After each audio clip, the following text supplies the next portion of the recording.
Recommend sleeping cooler with a gel memory foam mattress. UNI features a copper-infused gel memory foam that helps with coolness and circulation. It moves better with you, giving you the best night's sleep. UNI is also the home of Chair Heaven. There's a reason they sell so many chairs, including recliners. For over 90 years, there's always been a better buy at UNI Furniture, downtown Logan. KVNU News Time is 5:04. A 34-year-old Hiram woman has been arrested for stealing from her employer. According to law enforcement, Chelsea Ann Thomas was booked into the Cache County Jail on Tuesday on multiple offenses. According to the arrest affidavit, Logan City police officers were called to the business on a report that Thomas had been stealing money and products from the store for several months. The store manager claimed Thomas had been using several employee profiles to log into the cash register to process funds. Instead of putting the money in the register, though, she allegedly took it. Police also learned that Thomas had taken a large amount of nicotine vapes from the store. The theft occurred a day after the items had been inventoried. According to jail records, Thomas was booked on suspicion of committing a pattern of unlawful activity, a second-degree felony, theft and identity fraud, both third-degree felonies.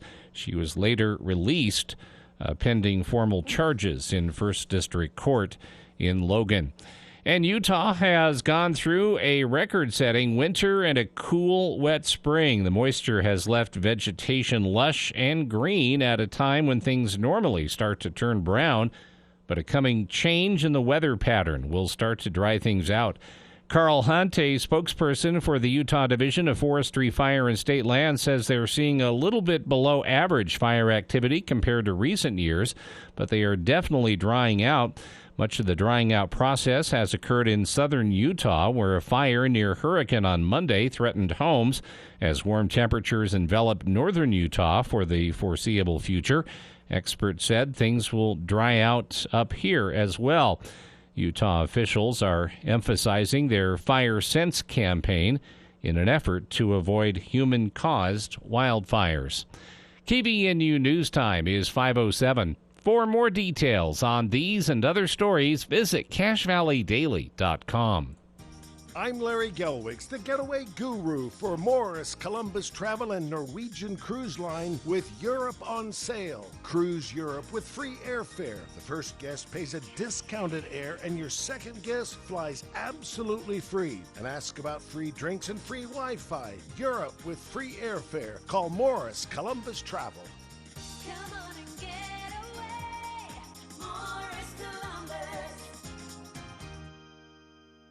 If you've ever passed by 485 North Main, you've likely noticed how well kept the property is. The grass is always green and the flower beds are always well kept and in bloom.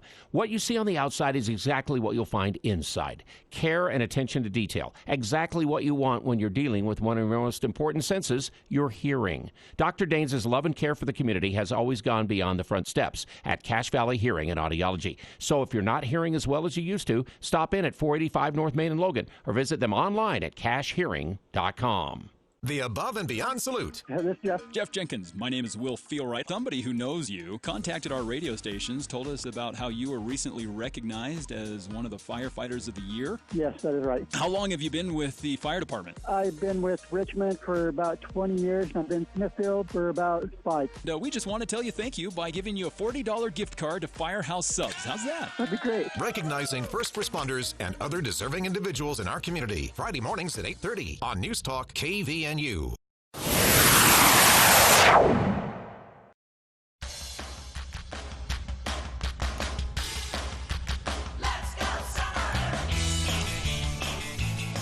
Welcome back to KVNU's For the People. ProPublica in the news today, mainly for a big story on Justice Alito accepting a private jet ride and a fishing vacation from a wealthy donor. It's starting to look like this dude named Leo with the Federalist Society has set up kind of a billionaire buddy program for Supreme Court justices. Not a great look for the court right now. Alito also didn't help himself publishing a preemptive op-ed in the Wall Street Journal, getting ahead of the story that hadn't been published yet. trying to refute the story that he hadn't read yet, which I don't know if that was a screw-up on timing on the Wall Street Journal's part or what. So a lot of people talking about ProPublica today, but ProPublica is a nonprofit news organization funded by various donors, and they have an excellent reputation. They're one of my favorite news sites because they don't just focus on one issue or one topic. They're all over the place and usually lengthier reporting. I wanted to talk about this ProPublica story today, though. This is something that was actually published a couple of weeks ago, and I bookmarked it for the show, and then found out that there was some information locally that tied in with this regarding adult education programs here in Cache Valley. So I held on to it until today, and thanks to Craig Hislop for helping me out with this one as well. The story is about adult literacy, and the eye-popping statistic at the start of this, based on Office of Education data, state data, surveying that's done, some census data as well. Researchers estimate about 48 million adult Americans, adult being anyone over the age of 18, 48 million adult Americans, about 23% of the population, would fail a literacy test. Now, a literacy test does not mean failing a literacy test doesn't mean you can't read. It doesn't mean actually illiterate. It means that when it comes to the literacy skills you learn in high school, what this says basically is many are forgotten after high school. And of course, for someone who maybe drops out of high school, many are never learned. Mississippi was the focus of this ProPublica investigation. Because there is a school district in Mississippi where 1/5 of the students drop out, highest in the nation. And the principal of the school was interviewed for the story, and he talked a little bit about the stress this puts on adult education programs, because many drop out and then they decide, okay, I can't do what I want with my life without the GED, or maybe even going through to a technical college or a full-on, bachelor's degree at a local college, and so then they come back and it puts stress on the system, and there is actually an economic cost to this as well. ProPublica points out if local programs that are aimed at teaching adults reading skills that they maybe never got or just didn't use and forgot. No brainer here. It's connected to getting a better job. So the principal of the school was quoted in the story. His name was Warren Eister. And Eister said, Mississippi's tax base would go up if we had more students graduating, obviously, from at least high school, but also if we had more adults out there who were proficient in language and writing. It would be easier for them to get better jobs. ProPublica starts with that story, and then they dug into this nationwide, and just astounding. In a country whose our education system is unequal in the industrialized world. It's very good. Public schools, in some areas, though, this is a known problem, lack qualified teachers. Schools are also seeing high turnover in teachers due to low salary and some of the politics of these days. That's something Utah's struggling with as well. We have a teacher shortage that's been going on about 5 years now. About 60 years ago, the federal government established a funding mechanism for free adult education programs to help adults who couldn't read, who were outright, illiterate, but also those who struggled with literacy in a more minor way, because, President JFK and after him Lyndon B. Johnson recognized that literacy was tied to employment, which is tied to the health of the economy, and that there were these counties, entire counties in certain parts of the country, and I say counties because that's where they looked at the data, that were literally just slipping through the cracks. Adults were slipping through the cracks and then being left behind. ProPublica, in their investigation, found that as access to adult instruction is less limited, the better the unemployment numbers in that region. the higher the average salary, the higher the starting salary. All of this seemed to be tied to people leaving the high school age of 18 and being literate, being able to use language correctly and to write and read. Something that I think most of us, myself included, assume is not a huge problem here in the United States, but it actually is. And despite the federal government providing about $670 million to states for adult education in the average year, at least the latest year there is data for, which is 2022. I looked. The amount of adult illiteracy out there has remained relatively unchanged in the same surveying. Now, you can argue the surveying is missing a large portion and there are more, or you can argue the survey is overestimating and there are fewer Americans who would fall into an illiterate category. But what you see, regardless of how you feel about how the surveying is done, is a trend, and the trend is we aren't making a dent in this. ProPublica reporters interviewed dozens of students and adult education workers in the states that have historically contributed some of the least funding to adult education programs, and they found that in those states, programs were keeping adults on wait list for years.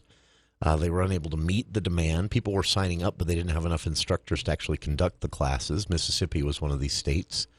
Adult students who did succeed in the programs, i.e. go through them and pass, did very well and reported higher income within a year. But the majority of students dropped out before they were able to make any quantifiable progress due to frustration, at least in the surveying, with the classes themselves and the changing schedule and teachers dropping out and all kinds of things. So the system basically isn't set up to prioritize students like high school would be in public education. And ProPublica in their reporting says this is, very obvious in the numbers that we see. So a tragic scenario. And what's most frustrating about this would be so easy to fix. So easy to fix. But, okay, bring it home local here. Good news in Cache Valley. Of course, Utah was not on the list. In ProPublica's investigation, Utah wasn't on the list of states that were kind of dropping the ball on all of this. And here in Cache Valley, there actually is a pretty decent set of resources to help when it comes to adult literacy and adult reading programs and adult education in general. And one of those programs, our own Craig Hislop, had a chance to take a look at. Here's Craig.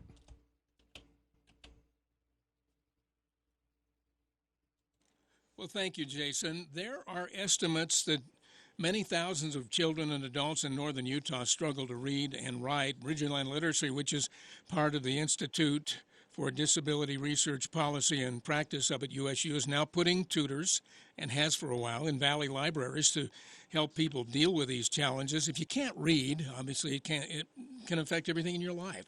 Alice Shepard is the program coordinator there at Bridgerland Literacy. She joins us. Is it accurate to say thousands among us up here in northern Utah are dealing with these challenges in one form or another? Yeah, in one form or another. It might be a little bit of dyslexia. It might be another kind of disability, or maybe just you missed a piece as you were learning to read, and then it becomes more and more difficult to keep up with it. And obviously, if that's true in your life, it takes a little courage to step forward and seek the help. Yeah, it's kind of a silent disability because nobody wants to step up and say, yeah, I can't read, or I struggle to read, or I'm not understanding this. It's humiliating. People don't like that, and people don't like to be embarrassed, so they won't admit it. What prompted the idea to take this help into community libraries? Well, it's easier for people to get to the library in their own community instead of having to travel into where we're at. Right now we're up at the university, but we've been at BTech for a while, and people were coming as far as from Preston to come and work with someone. And so if there are people in their libraries, they would come to us, get assessed, and then we would decide what they need to do, and then they work out of their libraries right in their own communities. And it saves them travel, it saves them opportunities to have to, take off from work and stuff. They can now just go right there and get the help that they need.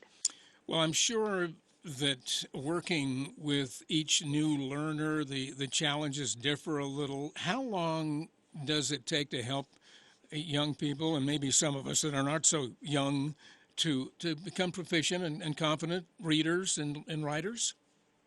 It depends on the struggle.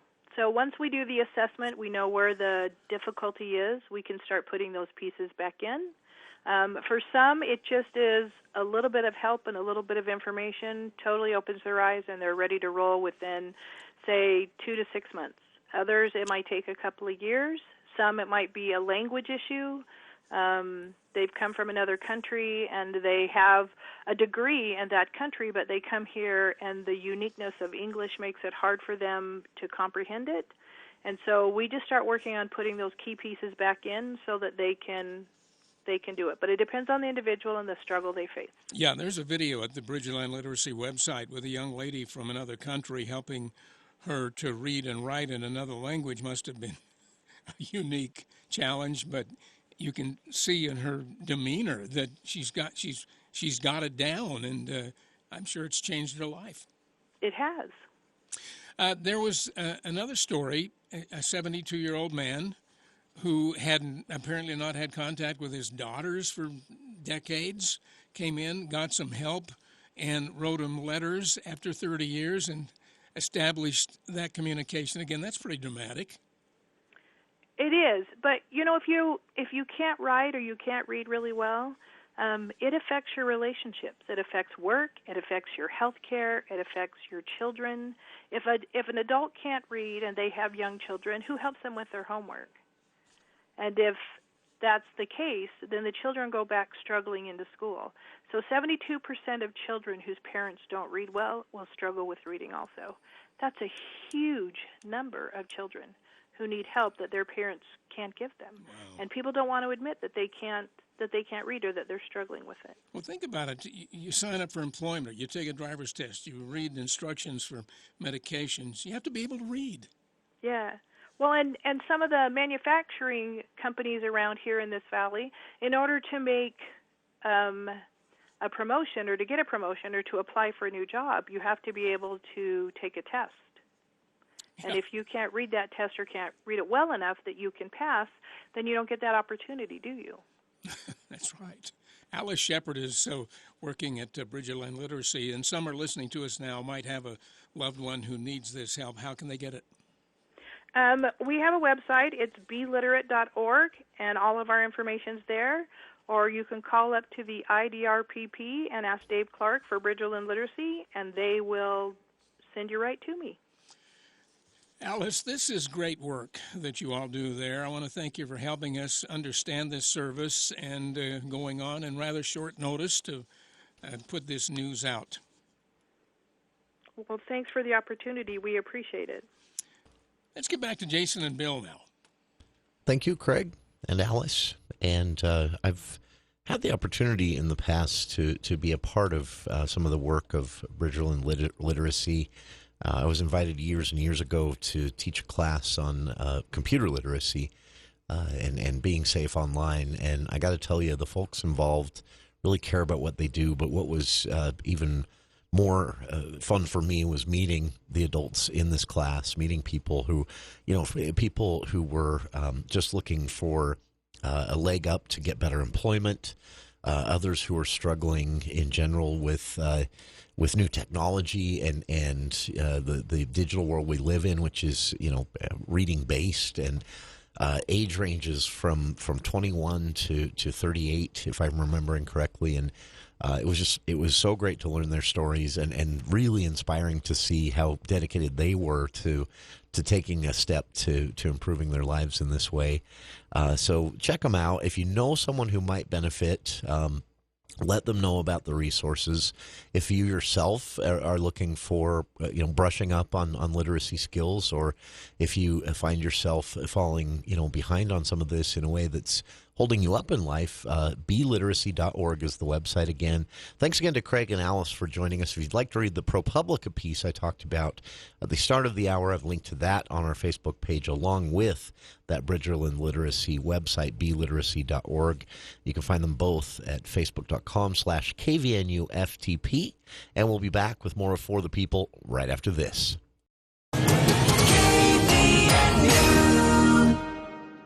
Hey Cache Valley, this year only, Utah students from public and private schools get a free ticket to any or all of Utah Festival performances and concerts. What? I know! July 5th through August 5th, bring your whole family or drag kids off the street. Elton John's Broadway version of Aida, the opera Aida. Oliver, Wagner's Lohengrin, Our Town, and the hilarious A Gentleman's Guide to Love and Murder. I am standing here with poison in my... Call the box office or log on to utahfestival.org for your free tickets. Here's Chad Norton, the lawn doctor, with a tip for your lawn. The way you water your lawn makes a big difference. Water restrictions and water costs have both increased over the last few years. The Lawn Doctor offers a popular service to help keep your lawn green and healthy while watering less. One application of our HydroGuard service reduces your watering frequency by up to 1 day a week, saving you water and money. Watering help, weed, fertilizer, and pest control. Call the Lawn Doctor at 753-LAWN or go to lawndoctor.com. Hi, this is Gordon Deal. Thursday on This Morning, America's First News. It's been almost a year since the Supreme Court overturned Roe v. Wade, ending the constitutional right to abortion. Hear how the country has changed since then. Also, there are a number of reasons that home prices are so high. The main one is inventory. But are there any solutions? And fully disconnecting from the boss when you're on vacation. Thursday on This Morning, America's First News. From 4 to 6 on News Talk KVNU, 610 AM and 102 FM. Your station for news and talk. Hi, I'm Dr. Anita Chandra with today's tip for kids from the American Academy of Pediatrics. Helmets are important for every bike ride, no matter how short. Did you know helmets are also important to wear when skateboarding, inline skating, or riding a scooter? A helmet can protect against a skull fracture or other facial injuries.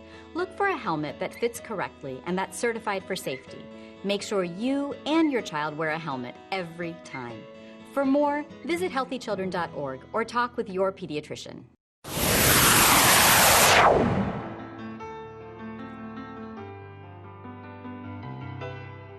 Welcome back to KVNU's For the People.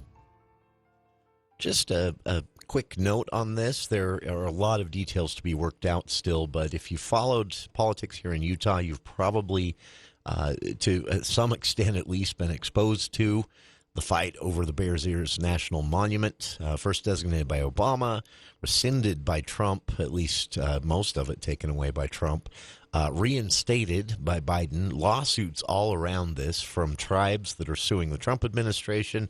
That's still trickling through court, even though there isn't a Trump administration anymore, and others who are suing Biden now or Obama before. Anyway, we'll see how all that turns out in the courts. But behind all of this, there have been ongoing conversations with, conservation groups, the tribes, congressional representatives, the state of Utah, land managers, a lot of people involved in this discussion about something that could settle the whole thing.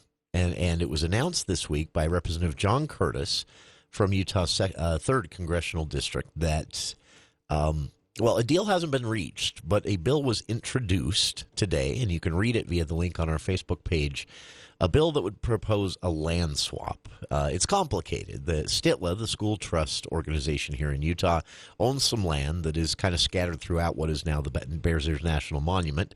And they would, in this proposed land swap, they would give up that land to the Bears Ears National Monument area. They would just give up ownership in that. And in exchange, under this legislation, the federal government would then give to the state of Utah parcels of land in other places throughout the state, land that is highly sought after for mining, other extraction, oil, things like that. That proposal was unveiled today, and again, there isn't a lot to really discuss about it because the details are not there yet, and the specifics are not there yet. But the conversation has now begun. And the reason I wanted to highlight it is that sometimes, especially the presidential politics, they actually delay progress and compromise. Everything becomes political and grandstanding and my team won and your team lost, ha, ha, ha. And it's really silly.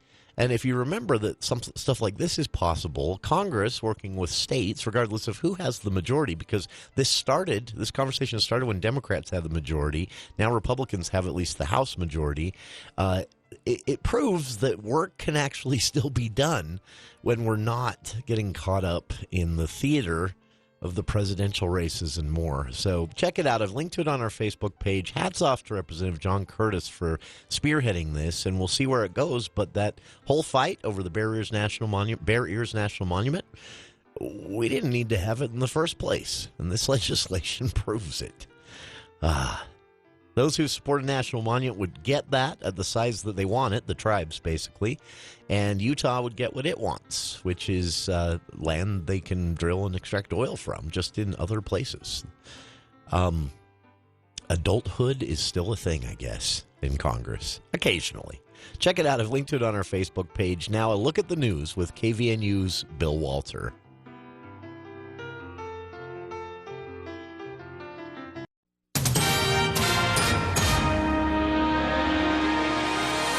Thank you, Jason. KVNU News Time is 5:30. This look at the news brought to you by Logan Extermination. Over 800 comments, many of them against the proposed redevelopment for the Cache Valley Mall property, were fielded on the CacheValleyDaily.com and KVNU social media platforms the last couple of days. An Omaha, Nebraska-based development firm has proposed replacing the mall with a large-scale mixed use of that space, what's being deemed the Cache Valley Marketplace. Calls for the demolition of the mall building in favor of a large tenant, 342 apartments, and a 156-room hotel on the site. On KVNU's For the People program on Monday, among those who called in to comment was former mall manager Dewey Richardson.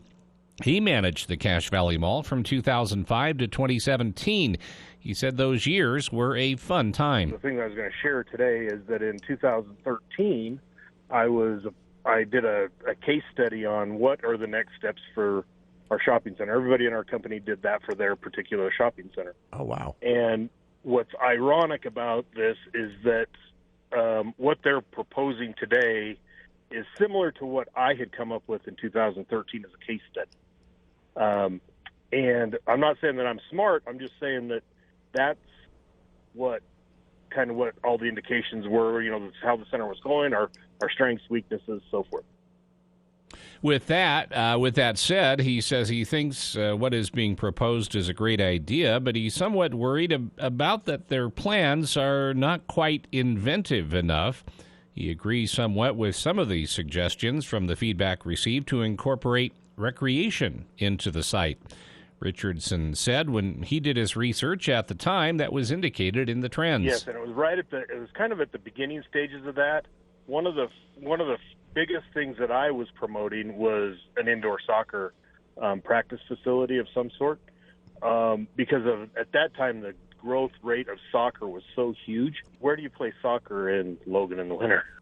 Richardson said while he was mall manager, one of the challenges for businesses in the Cache Valley Mall was the local shopping patterns. In the national retail scheme, your second best shopping day is Sunday. Oh, wow. And in Logan specifically, in Utah it's hard, but in Logan specifically, the culture here is not to shop on Sunday. It's all about family. And so you really had a barrier of entry of the national tenants because of Sunday sales being so low. And because we had to stay open, because we had department stores that dictated our hours, we had a barrier to entry to the local retailers that said they had to open on Sunday. He said he hopes the retailers they bring in will see the benefits of both, some that do not have to be open on Sunday and some that would be open. That's why an outdoor open shopping area, as seen in some areas, would make better sense, he feels. In a unanimous vote, the Board of Education of the Davis School District has decided to reverse its previous decision and permit the Bible in school libraries at all levels, including elementary, junior high, and high school. This decision comes after a district review committee had recommended removing the Bible from elementary and junior high libraries due to concerns over elements of vulgarity or violence not suitable for younger students. The committee's initial finding was based on the absence of sensitive material as defined by Utah Code in the King James Version of the Bible. However, an individual had appealed the decision, arguing for the book's availability in school libraries at all levels. To address the appeal, an appeals committee comprising 3 members of the Davis School District Board of Education reviewed the arguments and made a recommendation to the full board. Christopher Williams, Director of Communication for the Davis School District, confirmed that the final decision regarding the Bible's version in school libraries was on the board. Approximately 7 to 8 elementary and junior high schools in the district had the Bible available in their libraries, which was scheduled for removal following the committee's decision. The new vote by the Board of Education has reversed that decision and allowed the Bible to be included in all school libraries. The Davis School District clarified that the Bible is not taught as part of the curriculum, but its availability in school libraries is now permitted for students at all levels. And a newly released police document alleges an Idaho father killed a neighboring family because he was upset that the neighbor's 18-year-old son had reportedly exposed himself to the man's children. Marjorie Kaler is charged with 4 counts of first-degree murder in the Father's Day shooting in northern Idaho. A probable cause affidavit from an Idaho State Police detective says Kaler shot and killed Kenneth Gardepee, his daughter Kenna, and her sons, 18-year-old Devin and 16-year-old Aiken. Kaler has not entered a plea. He's being held without bond. A preliminary hearing has been set for July 3rd. KBNU News Time is 5:36. With summer here, our beautiful lawns face a new threat. It's a threat you can't see because it's happening below the grass level, at the roots. Those nasty bill bugs and grubs are beginning to hatch and they are hungry. Your lawn is a smorgasbord to them and they can't wait to belly up to the table. Get a jump on those bugs by calling Logan Extermination today. They'll apply a custom spray for bugs and also fertilize to keep weeds under control and your grass growing tall. Logan Extermination, 752-8450. In the House tonight, House be in order. Democrats chanting after members voted mainly along party lines to censure California Congressman Adam Schiff for comments the Democrat made years ago during investigations into former President Trump's ties to Russia. 6 Republicans voted present. The vote also empowers the House Ethics Committee to investigate Schiff. A federal judge ordering Hunter Biden to appear in court on July 26th. It will be his first appearance on the plea deal that he agreed to following a 5-year Justice Department investigation. Search and rescue crews now focused on banging noises heard in the area where a submersible went missing Sunday. Reporters asking Coast Guard Captain Jamie Frederick when the search might end. We're not there yet. But if we continue to search, potentially we could be at that point. But again, we're not there yet. The Titan has less than a day's worth of oxygen. Daria Albinger, ABC News. KBNU weather for tonight, mostly clear skies is our forecast. Low in the low 40s, and then sunny to partly cloudy around 80 on Thursday. A little bit breezy, southwest winds kicking in 15 to 25 miles per hour in the afternoon. A slight chance of rain showers on Friday, upper 70s. It's been into the low 70s just late this afternoon. 71 has been our high. Right now, 69 at KBNU. Cache Valley Hearing and Audiology, Cache Valley's most trusted name in hearing aid technology. Call 753-HEAR, 753-HEAR. For more details on these and other stories, visit CacheValleyDaily.com. Hi, this is Krista Lewis from Bank of Utah. At Bank of Utah, we're not just a bank, we're a community partner. We are last year's Best of Northern Utah's Gold Medal winner for Best Bank, and it's an honor we take pride in. Our local experts are here to help you with all your financial needs from personal and business banking, mortgage and commercial lending, and trust and investment services. We remain committed to helping our neighbors flourish because together, we are Utah. Come see us in Logan and Providence and be sure to vote for us once again as your best bank. Member FDIC, NMLS number 422914. High school sports are as American as apple pie. And going to a game or meet is a chance to see the stars of tomorrow shine today. But as anybody who's ever attended a high school sporting event in Utah knows, you can't have the stars without the stripes. High schools are currently looking for new officials in almost every sport. Who looks good in stripes? Anybody looking for a way to stay connected to a sport they love. If you like the idea of giving back to your community while earning a few extra bucks, chances are you'd look good in stripes too. We want to hear from you. We need to hear from you. No officials means no games. No stripes means no stars. And what kind of America would that be? Utah needs more high school officials. Go to highschoolofficials.com to sign up or learn more. That's highschoolofficials.com. My son Ian was diagnosed with a brain tumor at the age of 16 months. The outlook was pretty rough. I mean, it was, we had no hope until St. Jude rescued us. I mean, they saved him. To this date, we are 12 years into this journey, and from day one, we've never once seen a bill. It gave us the peace of mind to know that we're there with our son, and we're gonna beat cancer together. Now, he is doing really, really well. He's alive because of what St. Jude has done. He's here because of the doctors who came before, their blood, their sweat, their tears, the knowledge accumulated and shared, with everyone else around the world. This is how we get rid of this, how we help kids beat cancer all over. It's the future. Together, we will make yours possible for every child everywhere. Learn more at stjude.org.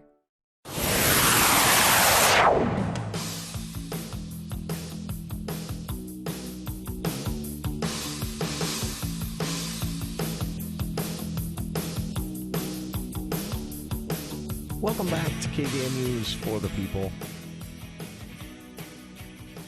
Just an amazing question from a listener here for a political junkie like me, because I've been reading about this actually quite a bit.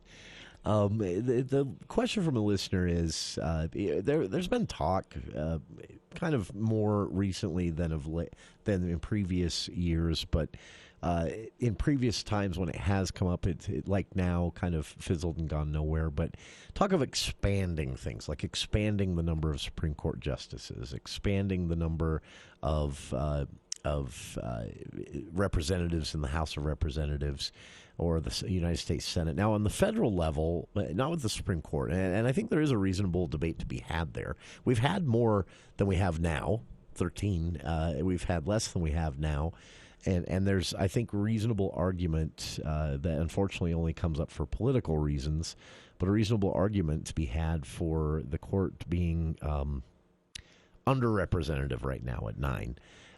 But that's at the federal level. And when it comes to the House and the Senate at the federal level, there are actual rules about this. There's a calculation on number of seats and apportionment by population and voters. Here in Utah on the state level, which is the question this listener had, it's kind of just up to the legislature, which changes in makeup from year to year, or election to election at least, not year to year. And but the listener wants to know, is it time? And the listener sent me an interesting article from a political scientist here at Utah State University talking about this, talking about what some of the population numbers per representative target goals are. The best ratio you can get, and my personal opinion is we're not quite there yet, but it's right around the corner, and we should be talking about it now. Increasing the number of House representatives and state senators in the entire state, of course, but especially here in northern Utah, as you watch population grow, I think we are nearing probably, not as close as some parts of the Wasatch Front and the Salt Lake and Utah Valley areas are, but we're near to a point where I think there's going to be talk of needing, if not a new state senator on top of the 2 here in northern Utah already, a third being added. I think we're even closer to there being serious talk of needing more House representation. And again, the issue here is fairness. It's not a partisan thing. It's not to give Democrats more seats in the blue areas or Republicans more seats in the red areas.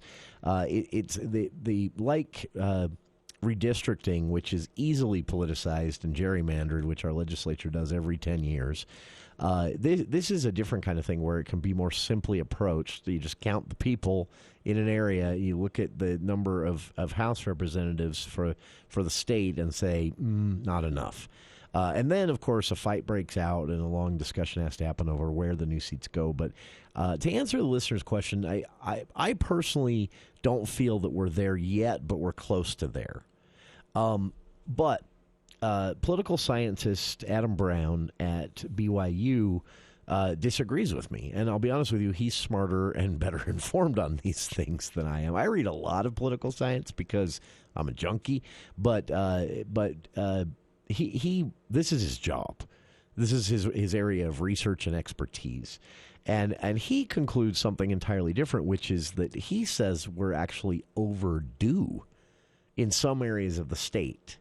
And when you look at population numbers and numbers of representatives, either you conclude that redistricting was a complete failure, not just because it was gerrymandering again this time by the majority, but also because you have these clumps of people that have like 2 representatives, and then you have it's kind of like when you look at the Electoral College or the United States Senate itself. When you have states like Wyoming with 2 senators, and then you also have states with a lot more people with also 2 senators, is that fair representation?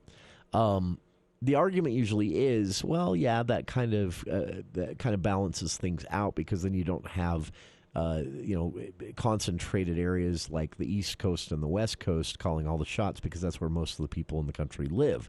Like the argument for keeping the Electoral College, although when it comes to the Electoral College, it doesn't actually achieve that goal, and that's a discussion for another day. When it comes to representation, I agree with those who say you can't just give all the senators to the populated areas, because then you have a different kind of imbalance. But this is a discussion about just the total number of representatives in our state legislature. And BYU political scientists write that because of population growth and because it's been so long since a number was added, since the number was increased in the Utah House and the Utah Senate, that we're probably about 5 years overdue. So I'm saying we're 5 years off from needing to do this, but should start talking about it now. Political scientists, smarter people than me, whose job it is to research and think about this stuff and talk about this stuff, are saying the opposite. They're saying we're 5 years overdue, and it's time to add more. So I know that isn't a direct answer to your question, Carol, but I appreciate the question, and that's the answer that is kind of more, here's where we're at. As to what officially has happened along this front, there have been bubbles of discussion about this. There have been times when it's come up during legislative discussions, interim meetings. I believe there was actually a task force or at least talk of a task force being convened on this. If there was one, the conclusion must not have been compelling because nothing happened. So it might have been just talk of a task force and it hasn't happened yet. I don't think we need a task force. I mean, they'd have to put together a committee. That's the way the legislature works. But I don't think we need years of study on this. I think you should be able to look at population numbers, population growth projections, and say, we need X number more. What's going to be interesting, though, about that when it does happen, and again, I'm saying we've got 5 years to talk about this before we actually have to do it. Political scientists at BYU are saying the opposite, that we're about 5 years overdue and maybe need to do it now for fair representation. One thing I know for sure, whenever the conversation happens, there's going to be a heck of a fight over where those new seats go, which should be determined entirely based on population growth. But it's going to mean a shift for everybody. So it's going to be a lot like redistricting, less politicized and gerrymandered, like the congressional maps are here in Utah every 10 years, but more of a different kind of politics, not a partisan politics, not a gerrymandering for a supermajority kind of politics, more of a why is so-and-so getting another voice and we're not? So it's going to be more community versus community for lack of a better word. I hate to set this up as some kind of Utah civil war about to happen, but you're going to have disagreements over how this works, because adding representatives, say, here in northern Utah is going to water down the influence of the Wasatch Front or even the Salt Lake and Utah Valley areas where most people live. Not much, but some. The bigger concern, I think, would come from other rural areas like southern Utah, eastern Utah, where they're going to say, why is Cache Valley getting another one and we're not? We're already very outnumbered compared to the Wasatch Front, Salt Lake, and Utah Valleys. But now we're even more outnumbered because Cache Valley's less outnumbered. So it's going to have to – my prediction is they're not going to do this until the numbers add up in such a way that an even number of seats can be added, so that you could do it, say, 2 in northern Utah, 2 in southern Utah. I'm throwing out total hypotheticals here. But, yeah, it's a fascinating thing. And again, I feel like, we're basing – this is a gut feeling on my part. That's it. So take that for what it's worth. I feel like we've got a few years that we should start talking about this now. Some evidence from research done at BYU Political Science Department, researchers there showing some conclusive evidence, I would say, that we're actually about 10 years overdue on doing this and need to get right at it. The issue, again, is fairness and representation, and you don't want to create a situation where, communities are being iced out because of the number of issues and problems they have there, but they only have one state lawmaker in the House or the Senate. That creates a kind of a bottleneck that leads to direct impact on people's lives and overwhelmed lawmakers who, just out of necessity for the scope of the job, become a bit out of touch. So we'll see. We'll keep you posted if I hear anything from lawmakers. I did reach out to a couple of lawmakers when I read this email from Carol asking this question, asking if we had any clue what was going on this front.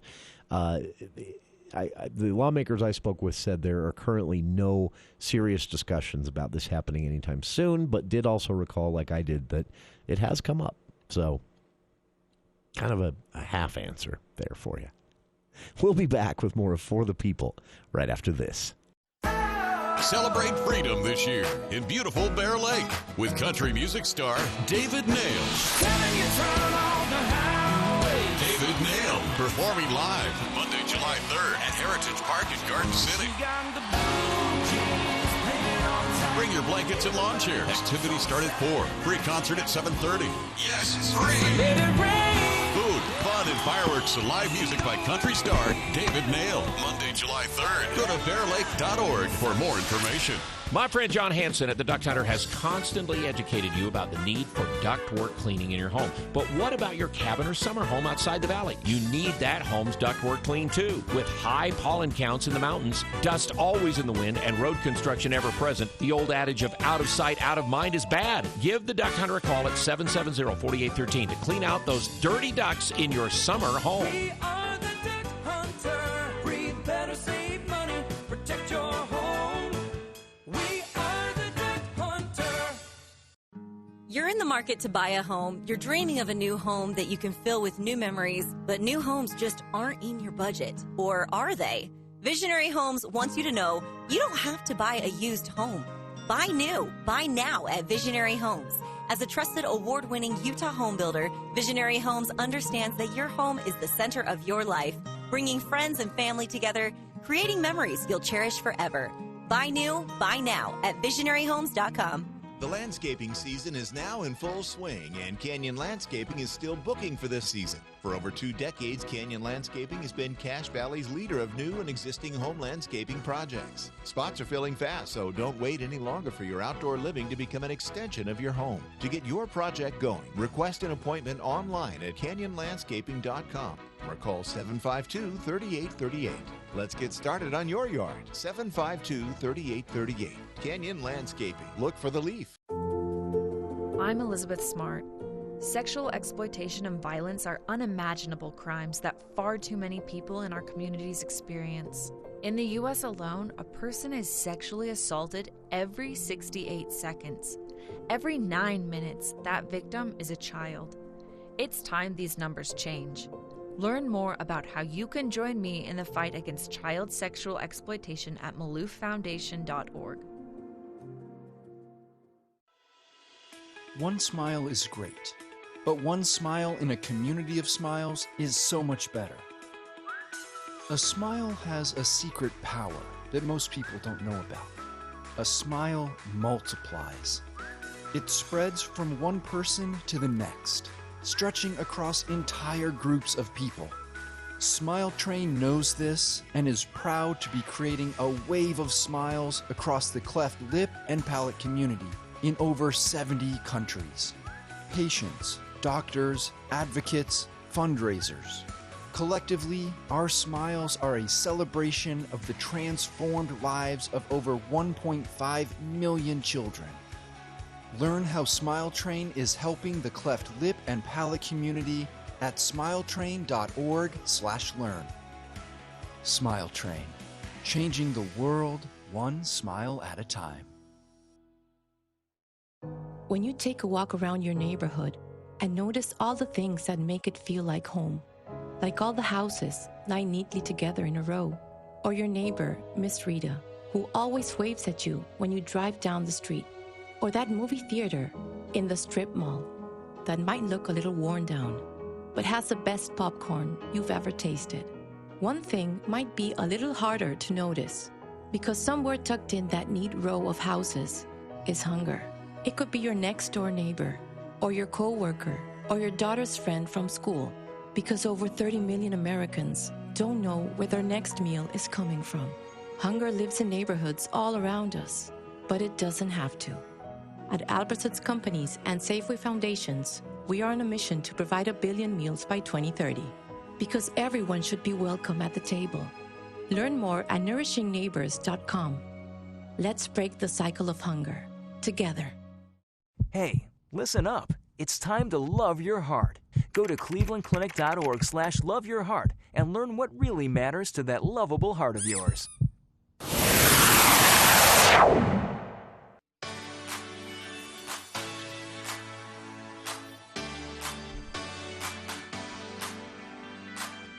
Welcome back to KVNU's For the People. Wrapping up today's show with bad news for young drivers. A new analysis has uncovered some of the most dangerous places for young drivers to be driving when it comes to fatality rates. And unfortunately, very unfortunately, Utah is third most dangerous state for young drivers. 18.95% of all driver fatalities in Utah involved young drivers. Utah recorded a total of 163 young driver fatalities, according to the National Highway and Transportation Safety Administration report. You can read the full report linked in the story at cachevalleydaily.com. Utah was, I almost said bested. That's not the phrase I want to use here. Topping Utah as more dangerous states for young drivers. Rhode Island, and in Rhode Island, by the way, it was about 19.8% of fatalities were young drivers. And then Texas. Rhode Island was number one. Texas number two with 19.06% of fatalities being young drivers, and then Utah again at 18.95. California followed Utah at 18.8, to give you some perspective there. As far as what this might mean, a couple of lawmakers were asked about this today, and like me, just guessing, they admitted this could have to do with both growth, more young drivers on the air or on the roads, the fact that we have more young drivers in general could increase the odds of fatalities, obviously. But again, this is a percentage of the fatalities in the state of Utah. The other theory, I thought this was interesting, types of vehicles driven. I'm not sure if this could be studied or quantified, but one lawmaker suggesting that might be something they look into and have legislative research look into. The idea that it might be the types of vehicles being driven, and maybe they are more likely to cause or result in a fatality with another driver, and maybe that's ticking this up. I don't know. A lot of different possible explanations for this. Few obvious solutions. But again, Utah number 3 in the nation for young driver fatalities this year, or last year, according to the Highway Transportation Safety Administration report. I've linked to it on our Facebook page, CashValleyDaily.com story. I can't talk. I'm going home. You should go home, too, if you're not there already. CashValleyDaily.com story linked on the Facebook page. That's our show for today. Dave Ramsey is next here on KVNU Logan.